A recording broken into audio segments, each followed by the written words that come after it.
Welkom terug by A Happier You. Lekker en jy? Sorry as ek dalk so 'n week laat is met hierdie episode, maar even me kort partytjie net so 'n bietjie van 'n blaaskansie. Ek was in Bloemfontein vir so 5 dae gewees. Dit was die absolute beste tyd. Dit was regtig lekker. My ma het verjaar en toe ons 'n lekker fotoshoot en so daar gedoen.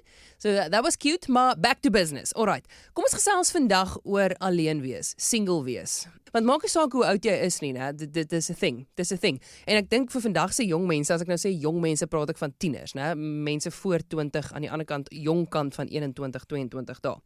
Nou en selfs daar is daar 'n groot begeerte vir 'n boyfriend en 'n girlfriend, want almal het mos nou een. Hoekom het jy nie een nie? En dan neem jy simpel besluite en jy date dalk die verkeerde persoons. En dit alles is net as gevolg van hierdie begeerte wat ons het vir 'n lewensmaat. Hierdie begeerte wat ons het om gesien te word, liefgehet te word en aanvaar te word. En ek verstaan dit is so normaal.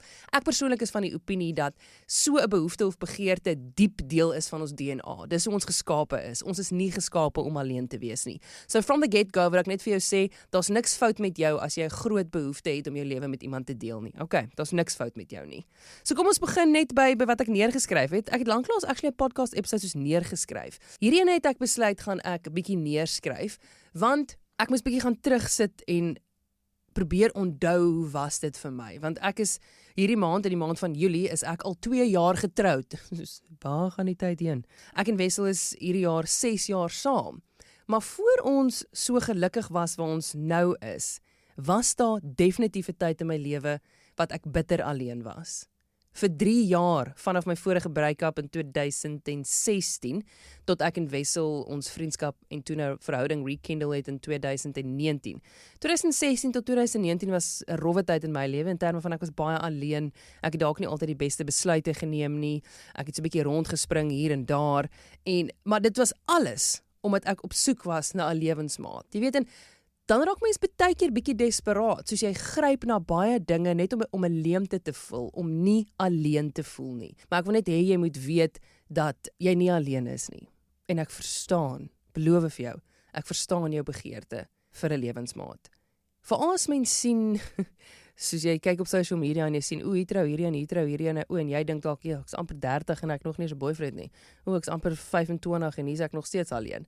En daai eksterne druk wat van buite afkom, is daar. En dan plaas ons dit op onsself. Reg, dis maar net die mense lewe maar net hulle lewe cute. Jou vriendin het getrou, gun dit vir haar. Maar dan begin jy te dink, maar waar's myne? Dan begin jy die druk op jouself te plaas as gevolg van wat jy daar buite sien, né? En ek dink mens kan dit deurtrek met swangerskap ook, want dis waar ek nou is, byvoorbeeld. Nog iets baie persoonlik is, ek wil baie graag swanger raak. En ek sien so baie van my vriendinne wat nou swanger raak, met hulle eerste, tweede, tot en met 3de kind. Dan is ek soos, what? Ek's nou 29, soos, Here, hoekom het ek nog nie 'n kind nie? So probeer ek net vir jou sê, daar's baie verwagtinge wat ons vir onsself skep en wat die samelewing skep, en ek dink ons dit dan die druk op onsself plaas. En dan beïnvloed dit dalk later aan jou selfbeeld, né? En dan voel jy soos minder en swakker en nie goed genoeg nie, en dis 'n bose kringloop, en dis waar ek nou vandag wil inkom en vir jou sê, ons moet net gou al daai gedagtes van jou stop. Al daai gedagtes wat jy het van jy's nie goed genoeg vir 'n partner nie, is absoluut bog. Dis die vyand wat vir jou stories wil kom vertel wat nie waar is nie. Want as die vyand aan jou identiteit kan raak, kan hy jou hele lewe verwoes. Jou identiteit is nie een van ek is nie goed genoeg nie, ek is nie mooi genoeg nie, ek is nie slim genoeg nie. Dit is nie wat jou identiteit is nie. En as jy gaan toelaat vir sulke gedagtes om te bepaal hoe jy die res van jou lewe gaan sien, dan het jy die geveg verloor. Ek wil vandag vir jou bemoedig dat jy kan verstaan dat jou identiteit nie een van swakheid en failure is nie. Vergeet van die tydlyn. Daai tydlyn is bog. Ons gaan vandag baie klisjées aanraak, maar 'n klisjé is 'n klisjé vir 'n rede. Hulle is 80-90% van die tyd waar. Okay, kom ons begin net by die begin. Daar bestaan nie iets soos net een deksel vir elke pot nie. Dit is absoluut nonsens. Kom ek stel dit so. Besef net asseblief dat jy nie jou geleentheid gemis het nie. Dit is belangrik om dit te onthou. Miskien sit jy met die gedagte dat ek het my kans verbeur. Dis te laat. Ek het hom gemis. Ek het haar gemis. Daai een persoon wat vir my bestem is, my enigste deksel wat op my pot gaan pas, ek het dit gemis. Daar bestaan nie net een deksel vir elke pot nie. Verstaan net dit baie mooi. Want dit is met die fantasy wat ek in my kop vir 3 jaar lank gelewe het en gedink het, daar's een ou vir my daar buite. Net een. En ek moet net daai een kry. En as ek hom nie kry nie, het ek my kans verbeur. Jy het nie jou partner, jou lewensmaat iewers per ongeluk verby hulle geloop en nie geweet is hulle nie en nou gaan hulle nooit weer kry nie. Okay, that's not a thing. Jou persoon wat vir jou bestem is, het nie per ongeluk met iemand anders getrou nie. Okay, that's not how it works. So verstaan net dit. Vir al my wiskundiges daar buite, statistically maak hierdie een deksel vir een pot stelling glad nie sin nie, okay? Statistically it don't make sense. En nou vir al my gelowiges daar buite, dink so. Jy kan God eer solank jy sy wil en woord nastreef in daai verhouding. En dan vir al diegene wat nog bietjie in between is, dink dit gou logies daaroor. Ons lewe nie in 'n fantasy waar daar net een prins en een prinses vir elke persoon daar buite is nie. Jy's probably compatible met baie meer mense as wat jy dink. Ons moet net daai een persoon kry met wie jy kies om te wil saamleef. Okay, dis alwaar dit gaan. Jy kan 10-10 'n verhouding maak werk met baie mans of baie vrouens daar buite. Ons moet hom net vind. Ons moet haar net vind en jy moet geduldig wees. Een ding wat ek besef het van die lewe, 2 dinge actually, is 1, daar's baie gebroke mense daar buite. En jy moet pas op vir daai, maar ons gaan nou meer gesels oor die broken people. En 'n ander ding wat ek besef het is, almal het 'n behoefte vir liefde. Jy kan sê wat jy wil. Ag, weet jy, ek's okay op my eie. Nee, wat, ek's okay. Jy is nie okay nie. Jy dink dalk nou jy's okay met alleen wees, want dis waarna jy gewoond is, want jy weet nie van beter nie. Jy weet nie hoe dit voel om in 'n liefdevolle verhouding te wees nie. Sodra jy 'n smaakie daarvan gaan kry, gaan jy besef, o, hierdie is eintlik my doel. Companionship, my lewe met iemand deel, liefde uitdeel, aanvaarding ontvang, daai exchanges is deel van jou DNA. Iets wat ek ook van myself besef het, veral in daai 3 jaar of eers aan die einde van daai 3 jaar, is dat as ons jonk is nou op skool, dan is dit 'n begeerte vir 'n boyfriend of 'n girlfriend. Ek begeer iemand. Soos lust, ja, ook lust, desire, lust, ja. Maar dis net soos jy het 'n begeerte, like it's a nice to have. Soos 'n begeerte, onthou ons het geleer op skool, verskil tussen 'n begeerte en 'n behoefte. 'n Behoefte is iets wat noodsaaklik is vir jou voortbestaan. 'n Begeerte is 'n nice to have. Nou as ons nog baie jonk is, in ons tienerfases en vroeë 20's, is 'n lewensmaat of 'n partner of 'n boyfriend of 'n girlfriend 'n begeerte. Dis cool, dit sal nice wees, jy weet. Maar hoe ouer ons word, hoe meer ontwikkel daai begeerte in 'n diep gewortelde behoefte. En jy besef, maar ek het eintlik 'n behoefte daarna. En dis hoekom dit vir jou so belangrik is om 'n lewensmaat te wil hê. Want in jou onderbewussyn is jy bewus van die behoefte, wat nou nie meer net 'n begeerte is nie, maar dis 'n diepe behoefte vir sekuriteit en 'n gesin. Selfs al wil jy nie kinders hê nie, jou lewensmaat vorm deel van jou gesin. Jy weet, daai veilige tuiste wat jy het. Dis nou vir jou 'n behoefte. En dis 'n baie persoonlike en soms vreeslike emosionele behoefte. Soos jou behoefte aan kos en water is redelik net fisies. Maar die behoefte vir liefde en aanvaarding in 'n veilige omgewing, in 'n tuiste, is 'n emosionele behoefte. Jy het dalk 'n behoefte vir iemand om jou te ondersteun en jou op te bou. En dan ook die behoefte om daai liefde te wil uitdeel aan een persoon spesiaal. Wat ek ook wil hê jy moet besef is dat dit 'n goeie ding is dat jy daai behoefte het. Dit getuig van 'n mooi en goeie karakter wat jy het. Dit getuig dat jy op 'n plek in jou lewe is waar jy nie meer noodwendig uit selfsug uit wil leef nie. En soos ek hierdie goeders vir jou sê, mag dit dalk vir jou 1 of 2 van hulle klink, nee, maar dis nie ek nie. Maar as jy gaan terugsit en dink oor wat ek vir jou vertel, sal jy met my saamstem. Die brandende behoefte wat binne jou is vir 'n lewensmaat, getuig van jou mooi hart en die feit dat jy ook liefde in jou het wat jy graag wil uitdeel. Ja, jy wil dit ontvang, dis hoekom jy graag 'n boyfriend of 'n girlfriend wil hê. Maar raak dit gou bewus van jou behoefte om dit ook uit te deel. Jy as vrou, jou nurturing natuur. Ja, jy wil dit vir kinders gee eendag, maar jy het ook 'n behoefte om dit vir 'n man te gee. Jy as man, wat graag wil voorsien, ja, jy wil vir kinders voorsien eendag, dalk vir 'n hond in 'n huis, maar jy het 'n hart wat wil voorsien vir 'n vrou ook. Sien net raak hoe mooi jou hart is, en raak bewus van jou goeie karakter, die feit dat jy ek's trots op jou, die feit dat jy die behoefte het om liefde uit te deel en wil ontvang. En net om dit verder te staaf, né? So dink gou 'n bietjie aan jouself, né, daai behoefte wat jy het, en die ouderdom waarop ons nou is, dit is, jy het nie meer 'n brandende last binne jou nie. Jy weet wanneer die hormone soos 'n piek bereik, as tiener en in jou vroeë 20's, dan is dit pretty lustful, né? Want dis ook jou exposure. Almal praat oor vry en soen en druk en al daai dinge en baie van ons besluite is dan in terme van romantiese verhoudinge is dan lust driven. Lust en desire is die rede daar agter. Vrouens miskien dalk minder, maar ook moenie jy kom onskuldige heilige poppie hierso speel nie. Ek weet jy het ook lustful desires al in jou lewe gehad, né? En dis wat tot 'n groot skaal ons romantiese besluite gedryf het in ons vroeë jare. Maar nou besef ek, hoe ouer ons word, daar's so baie mense by wie jy daai lust kan uitleef. Jy gaan dit maklik kry. Enige dating app, gaan nou op hom en iemand sal jou lustful desire kan vul. Maar nou is daai desire 'n brandende behoefte vir 'n gesin en 'n tuis te hê. Ek verstaan dit. Maar nou is die belangrikste vraag, wat doen jy in hierdie tyd, Menke? Ons is nou al amper 15 minute in hierdie storie in, wat doen ek in daai tyd? Het jy al agtergekom dat as jy hard op soek is na iets, of jy wil iets super graag hê, dan baie kere, dan kan jy glad nie daarby uitkom nie, of jy ontvang dit net glad nie. Omdat jy so gefokus is daarop, jy sukkel om dit in die hande te kry, want dit is jou enigste fokus en jou enigste prioriteit, en jy is so obsessed oor dit, is alwaaroor jou hele identiteit en jou hele lewe gaan, is die soeke na hierdie een ding. En dan, meeste van die kere, is dieselfde met swangerskap, dan kry jy dit nie, dan beweeg jy, dan voel dit vir jou asof jy net soos verder en verder en verder daarvan af wegbeweeg, dit is so irriterend, maar dis die waarheid, dit gebeur met ons almal. So dan wil ek nou vir jou sê, in daai tyd, wil ek vir jou vra, waar lê jou fokus? Waarop fokus jy? Iets wat nou al 1000 keer probably vir jou gesê is, né? En is een van die clichés wat waar is. Jy moet in daai tyd op jouself fokus. Hierdie tyd waarin jy nou is, né, van alleen wees, is 'n baie tricky balancing act. Jy gaan die middeweg moet probeer vind tussen like putting yourself out there. Jy gaan iewers op 'n plek moet wees om mense te ontmoet. Jou persoon gaan nie uit die hemel uitval nie. Jy gaan iewers iemand moet ontmoet. So you're gonna have to put yourself out there. Maar jou fokus, jou primêre fokus, moet op jouself wees. En wat daai gedagte vir my geïnspireer het, is 'n boek van Marita Martens wat ek nou lees, waar sy briewe aan haar tienerkinders skryf. Dis baie cool. Sy's 'n Suid-Afrikaanse skrywer en ek probeer nou 'n bietjie meer Afrikaans lees, sodat ek my Afrikaans kan verbeter, want as een persoon nog kerm oor die mengels wat ek praat, gaan ek skree. So hier probeer ek nou my Afrikaans beter maak. En hierdie boek is so cool.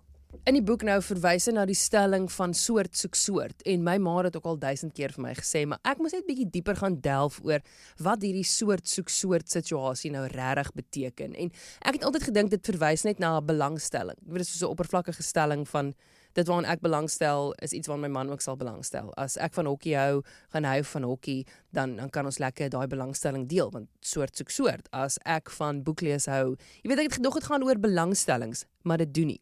Kom ek stel dit so. Broken people are drawn to broken people because it's a space where they feel comfortable.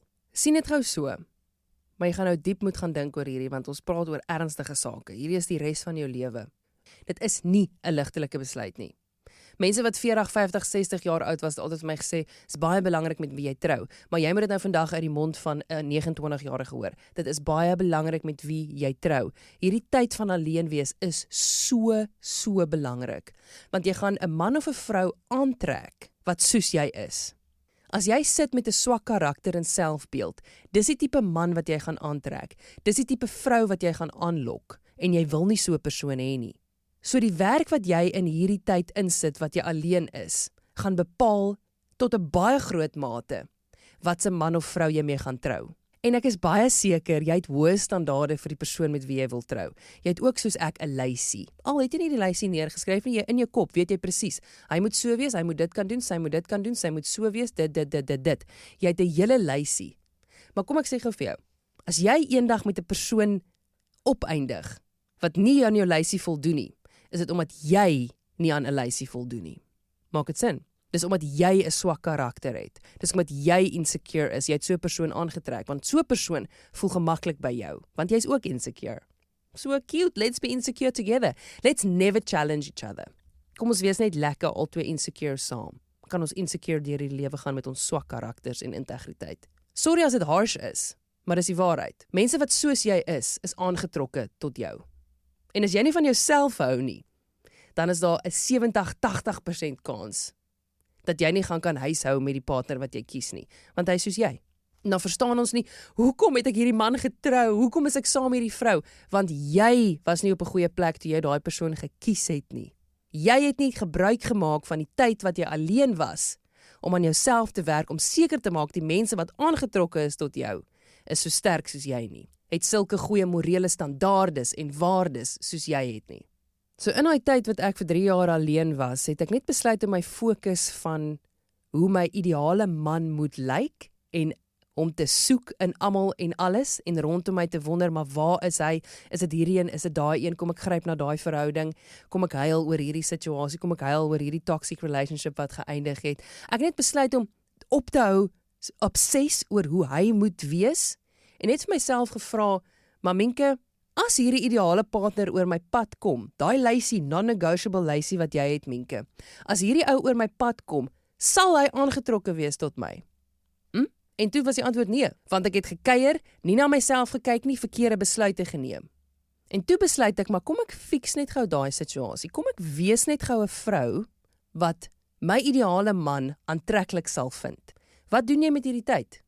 Werk jy aan jouself? Maak jy seker dat jy aan iemand anders se lysie ook kan voldoen? En ek sê nie hierdie dinge dat jy na ander mense se pype moet dans en jouself moet verander vir iemand anders nie. Ek praat van op 'n plek wees waar jy okay is met wie jy is. En nie okay soos in, ja, ek drink nou maar, dis nou maar hoe ek is, dis nou maar hoe ek vir die res van my lewe gaan wees nie. Nee, terugsit en na jou lewe kyk en fyn wees met wie jy is, vir jouself lief wees, passies uitlewe, goeie morele waardes hê. Dan is jy okay met jouself. En dis die persoon wat jy gaan aantrek. So toe het ek nou bewus geraak van al my tekortkominge, toe ek net besluit het om bietjie die spotlight op myself te shine en net te kyk, maar Minke, miskien moet jy so 'n bietjie daarso verander. Miskien moet jy 'n bietjie werk aan jou kommunikasie, bietjie werk aan jou verhouding met die Here, bietjie aan jou selfbeeld werk, bietjie minder Hunters drink. Miskien, I don't know, miskien sal jy dan 'n ordentlike man aantrek. En onthou, ek sê nie jy moet vir iemand anders verander nie. Ek praat van jou as individu. Jy moet secure wees in wie jy is. Nog iets wat vir my baie interessant was in daai tyd wat ek myself so probeer vind het en gesien het baie mense om my het hierdie behoefte en toe het ek begin vir mense van die opposite sex, net begin met chommies, soos begin vra maar en ek weet jou as jy dit nou met die mense in jou lewe ook gaan doen, sal jy tot dieselfde besef kom. Maar ek het gaan vra, luister, wat is dit wat jy in 'n man of 'n vrou soek? En dit is nogals interessant, hoe ouer ons word, hoe minder gaan dit oor die fisiese voorkoms. Want wanneer dit saak maak, gaan dit oor jou as vrou se vermoë om secure te wees in haar eie vel, 'n goeie ma te wil wees, hard te kan werk wanneer sy moet, te ondersteun wanneer sy moet, en graceful te wees in hoe sy haar man hanteer. En wanneer dit saak maak, gaan dit oor jou as man se vermoë om te kan voorsien, eerstens, emosioneel en dan finansiëel. Om haar te kan laat goed voel, om integriteit te hê, om jou woord te eer, man, om 'n plek van standvastigheid vir haar te wees, en 'n plek van veiligheid te skep, wanneer my as vrou se emosies te veel raak. So is eenvoudig. Hoe ver is jy van die ideale partner af? En dan iets wat klink soos 'n ma of 'n tannie of 'n ouma, definitief en 'n pa, vir jou sal sê is, geniet jou tyd van alleen wees. Geniet dit, my kind. Geniet jou lewe. Ek het altyd gedink, as mense my sulke goed sê, dan sê ek soos, maar dit klink of ek nie wil trou nie. Soos gaan ek dit nie meer geniet as ek my man ontmoet nie. Soos gaan ek dan nie meer my lewe kan geniet nie. En ek wil jou sê, dis nie die geval nie. Dis net 'n ander tipe genot. Dis 'n tipe genot van independent wees. Ek onthou so goed toe ek en Wessel net begin date het in 2019, het onthou toe ek nou al vir 3 jaar single en ek het hard aan myself gewerk en toe sê hy vir my ek moet goed begin doen soos vir hom laat weet as ek veilig by die huis is. Ja, toe ek so, wat? Hoekom moet ek jou laat weet? Ek's 'n strong independent woman. En toe het ek obviously 'n lekker nie selfsugtig nie, maar selfsugtig met my tyd geleef, né? En toe besef ek maar dis net hoe hy liefde wys en vandag is dit my nie 'n probleem om so iets te doen byvoorbeeld nie. Maar geniet daai tyd van vryheid in terme van jou tyd. Waar jy kan selfsugtig wees met jou tyd en dit net op jouself spandeer. Geniet daai tyd. Single wees beteken nie jy moet eensaam voel nie. Daar is so baie mense in dieselfde bootjie as jy. As ons nou vir 'n oomblik kan prakties raak net gou. Advies wat ek het is probeer jou bes om nie jouself te isoleer nie. Jy voel dalk alleen in jou gedagtes, want jy is die enigste in jou vriendekring wat dalk nog nie 'n partner het nie. Maar moenie jouself isolate nie. Moet nie ophou tyd saam jou vriende spandeer nie. Selfs al is hulle getroud 1, 2, 3 kinders al en jy is nog steeds single. Moenie jouself isolate nie. Want sodra jy dit doen, gaan jy verval in baie donker gedagtes. En gaan niks net meer vir jou die moeite werd wees om te pursue nie. Moenie jouself isolate nie. En net nog meer prakties, ek het dit vir jou gesê, jou partner gaan nie uit die hemel uitval nie. Jy gaan nie een oggend wakker raak en dan staan hulle voor jou deur nie. You have to put yourself out there. Jy moet op plekke kom waar ander mense is, sodat jy hom of haar kan ontmoet. Assuming you don't want to marry a ghost. Okay? Vorm deel van clubs. Boekclubs, hiking clubs, fietsry, gym, kerk. Vorm deel van sosiale groepe. My pa het altyd dit vir my gesê. Vorm deel van groepe waar ander mense is. Die kerk is 'n great plek daarvoor. Ek sê nie jy moet jou maar in die kerk ontmoet nie, ek het myne op Instagram ontmoet. Inteendeel, ek het myne ontmoet deur 'n mutual friend. Sien? En as ek nie daai friend gehad nie, het ek nie my man ontmoet nie. Vriende, sosiale kringe, is baie belangrik. Enige hobby wat jy het, of jy nou seels versamel, join 'n Facebook groepie wat sê seels versamel groepie. En reël 'n braai dat almal bymekaar kom. Dan ontmoet jy mense. Ek weet dit klink simpel, maar die punt bly staan, jy moet op plekke wees waar ander mense is, anders gaan jy met 'n spook trou, okay? Of jy gaan nie. Dan dating apps. Ek ken baie vriende op dating apps, en dan sal my een vriendin vir my sê, ek het hierdie ou gesien op die dating app. Dan sê ek so, wat? Is hy nog steeds single? Is sy nog steeds single? Crazy. Dan glimlag ek. Maar dis nooit, ek judge nie meer dating apps nie, want ek verstaan die behoefte vir liefde. En social media en internet maak dit maklik. Ek persoonlik dink dating apps is okay as jy jouself kan gedra daarop. As jy perke kan instel. As jy weet hoe om nee te sê. As jy weet na watse tipe persoon jy soek. Dan is dating apps, I don't see a problem with it. Want wat is die verskil tussen dit en 'n hot ou of 'n hot girl in die club sien, by 'n Woolworths Coffee Cafe sien en met hulle begin chat? Like, ek sien nie die verskil nie, die een is net online en die ander is in persoon. Verstaan jy? So dit is nie vir my 'n groot issue nie. Maar jy moet jouself kan gedra. Ons stuur nie nudes op dating apps nie, okay? Ons het nie phone sex op dating apps nie. Dis nie waarvoor dit is nie. En jy moet nie in daai stryk val nie. Jy moet kan nee sê en jy moet weet waarna jy soek. Sure, dan gaan go for it. Koer soos 'n duif. Dis ook 'n plek waar ander mense is, you know? So what it boils down to is being strategic with your time that you spend alone. Strategies. Want ook, hate to break it to ya, dit raak al hoe moeiliker en moeiliker soos ons ouer raak, want die pool raak kleiner. En dan is dit selfs meer belangrik, dit is soveel keer meer belangrik, dat jy seker is dat jy 'n individu is, wat 'n gepaste partner sal aanlok. Want die dating pool raak kleiner. Baie mense is gevat, daar bly net 'n sekere hoeveelheid oor. Reg? In ons ouderdomsgroep byvoorbeeld. So dis meer belangrik dat jy as ouer persoon, quote-unquote ouer, bo die ouderdom van 25, bo die ouderdom van 30, het raak meer belangrik dat jy iemand is wat troubaar is. Kom ons praat oor top tips wat ek het, okay? Is jy nou hier vir 'n lysie. Nommer 1. Moenie dat jou loneliness jou dryf tot toxic relationships nie. Want al wat jy doen is jy create baggage. Baggage wat jy eendag met jou man gaan moet deel. Besluite wat jy geneem het, wat jy eendag gaan moet eerlik wees daaroor en sê ek het hierdie en hierdie en hierdie gedoen. Moenie laat desperaatheid jou dryf tot toxic relationships nie. Jy gaan dit regret. Dis dalk great vir die oomblik. Oh, I'm finally wanted. Oh, finally. En dan is dit 'n toxic relationship, want jy het nooit geleer om nee te sê nie, jy het nooit geweet waarvan jy hou nie, jy het nooit jou eie waardes bepaal en op jou hart geskryf nie. Dis het jy verval in 'n enige iemand wat net vir 'n bietjie aandag wys en toe draai dit uit om toxic te wees. Toe kry jy seer. En nou het jy nog baggage, baie geluk. Dis nie lekker nie. Die ander ene is ook 'n cliché, nommer 2, maar is belangrik. Is baie belangrik. It's guard your heart. Take care of your heart. En ja, dit beteken moenie net enige idiot inlaat nie, in jou hart inlaat en jou toelaat om jou te beïnvloed en vir jou te jok of valse beloftes te maak nie, maar dit beteken ook, kyk net mooi na jouself as a single person, meaning, watse media consume jy?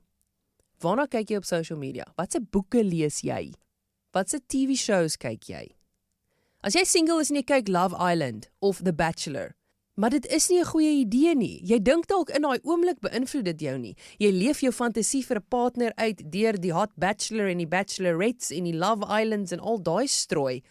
Maar al wat jy doen is jy skep verwagtinge op jou kop en jy maak trefvergelykings in jou kop wat oor 2 weke jou gaan beïnvloed. Dit gaan sit in jou onderbewussyn en jy formuleer gedagtes oor jouself en hierdie haatmense op TV. En oor 2 weke gaan jy weer depressed voel omdat jy nie 'n partner het nie en jy gaan nie weet hoekom nie. Hoekom voel ek alweer so? Want jy hou aan boeke lees waar die mense heeltyd seks hê en heeltyd vir mekaar lief is. En jy hou aan sulke movies kyk. Jy hou aan love songs luister van Taylor Swift wat net haar polse die hele tyd wil sny oor hoe sad sy is. En jy hou aan jouself vergelyk met al jou vriende op social media. Dit is 'n groot rede oor hoekom jy heeltyd voel soos 'n mislukking. Want jy stel jouself heeltyd bloot aan invloede wat vir jou sê hoe groot mislukking jy is. Wat dink jy gaan andersins gebeur? Iets persoonlik wat ek toegepas het. Ek het van my vriende begin mute op social media. Ek het hulle nie ge-unfollow of geblok of ge-unfriend, niks van daai nie. Ek het net hulle content gemute vir 'n rukkie, want hulle het wat ek ook graag wil hê. Laat ek net met jou eerlik en vulnerable wees. Dit beteken nie dat ek nie vir my vriendin, haar man, of haar kind, of haar gesin, of haar werk gun nie. Sy verdien net soveel geluk soos ek voel ek verdien. Dit beteken nie ek wens haar kwaad aan nie, maar dit beteken dat ek nou gaan kies om nie myself heeltyd bloot te stel aan dit nie, want ek weet hoe dit my laat voel. Verduidelik net vir my wat's fout daarmee. Dit beteken nie dat ek nie trots is op wat my vriende bereik nie, op hoe goed hulle doen nie. Al wat ek doen, is ek beskerm my hart, want ek weet, ek ken myself. Ek weet dat hoe meer en hoe meer ek hulle content en hulle goetertjies gaan sien op Facebook en Instagram en waar ook al, hoe meer gaan my hart verbitter. En dan teenoor die vriendin wat dit glad nie verdien nie. Sy lewe net haar lewe. Sy wil ook graag 'n partner gehad het, sy wil ook graag 'n kind gehad het en toe kry sy dit. En ek's baie bly vir haar, maar ek kies om 'n meganisme te implementeer wat gaan verhoed dat my hart verhard teenoor haar, teenoor die Here, teenoor myself. En dit werk regtig. That goes for anything in your life. As jy voel daar sekere accounts, soos daar's 'n hele paar news outlets en soos bloggers en vloggers en influencers wat niche in byvoorbeeld gesondheid of fertility of huweliksraad, sulke tipe goeders. Ek sê nou vir jou, ek het 3/4, ek beloof vir jou, ek het 3/4 van hulle ge-unfollow, na daai groot accounts wat nie regtig wat geen eens weet ek bestaan nie. Ek het hulle ge-unfollow. En nou sien ek nie dit heeltyd raak nie. Hi, look at that. Nou, in die aand as ek gaan slaap, en ek het nou alweer Instagram gescroll, gaan slaap ek nie met die gedagte dat ek 'n mislukking is nie. Selfs al dink jy dit nie bewustelik nie. Sonder dat ek bewustelik 'n gedagte formuleer van, ag, ek is nou alweer so sleg want ek kan nie dit doen nie. Hoekom kan hulle dit kry wat ek dit nie? Sonder dat ek bewustelik daai gedagtes formuleer, gebeur dit in my onderbewussyn, want my brein is nou al so gewire, want dis waarna ek die heeltyd dink. So stel meganismes in, wat jou gaan keer om heeltyd met jouself te vergelyk met ander en te keer dat jou hart bitter raak teenoor mense wat het wat jy het. Want dit gaan maak dat jy mense verloor. En vriende, ek het net vir jou gesê hoe belangrik dit is om nie jouself te isoleer nie. En as jy gaan maak dat jou hart verbitter teenoor mense, vriende wat het wat jy het, gaan jy daai vriende verloor. As gevolg van jy wat maak dat hulle jou selfbeeld beïnvloed. Want as ek pregnant raak, gaan ek dit oral post. So hoekom kan my vriendinne dit doen nie? As ek trou, het ek dit oral gepost. Hoekom kan my vriendinne dit doen nie? Verstaan jy? Maar ek wil net gou daai voriges opsom. So wees strategies met jou tyd asseblief en weet dat jy ook aan iemand anders se lysie moet voldoen. Better yet, kom ek stel gou daai lysie ding so. Sê nou maar jy het nou 'n lysie van non-negotiables van hoe jy wil hê jou partner moet wees. Vra jouself die vraag, as ons nou moet kom om te vra, is jy 'n ideale partner? Sal jy, jy wat jy is, wat nou op soek is na iemand wat aan jou lysie voldoen, sal jy 'n persoon met al daai karaktereienskappe wat jy neergeskryf het van jou ideale partner, sal jy so 'n persoon kan komplimenteer? Sal dit wat jy nou is in jou karakter en jou mens wees, sal jy jou ideale partner kan ondersteun in wie hulle is? Byvoorbeeld, jy soek iemand wat kyk na hulle gesondheid en hulle fiksheid, né? Jy wil iemand hê wat weet dis belangrik om gesond te wees. Maar hoe lyk jy in daai aspek van jou lewe? Okay? Jy soek dalk 'n man wat vir jou finansiëel kan sorg. Nie beteken, ek sê nie jy sê jy wil nie werk en jy wil net 'n housewife wees nie, maar jy wil hê jou man moet vir jou sekuriteit kan bied, soos myne vir my bied in terme van die mediese fonds wat ek persoonlik nie kan bekostig nie, so hy dra ons gesin daar.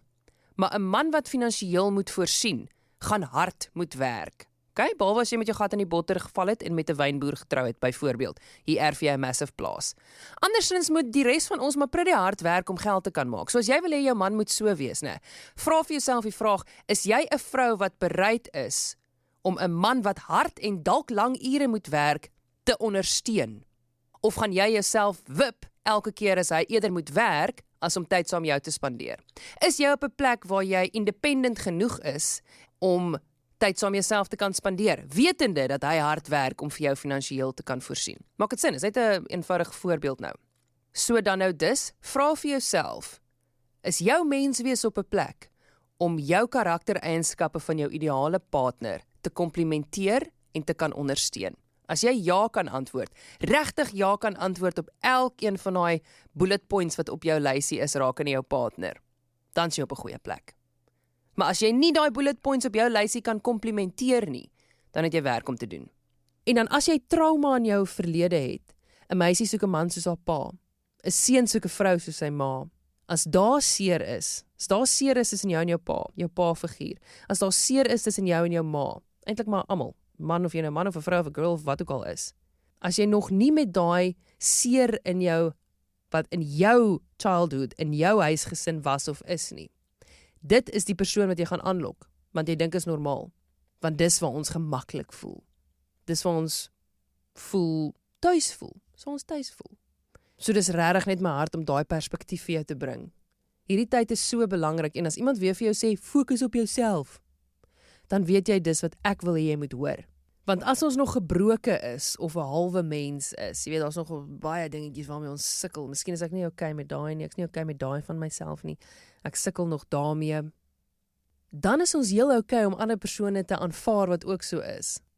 En dit gaan vir ons onmoontlik wees om hulle tekortkominge raak te sien, om karaktereienskappe in hulle raak te sien, wat jy eintlik nie in 'n lewensmaat wil hê nie, maar jy kan dit nie raak sien nie, want dit is vir jou normaal, of jy is ook so.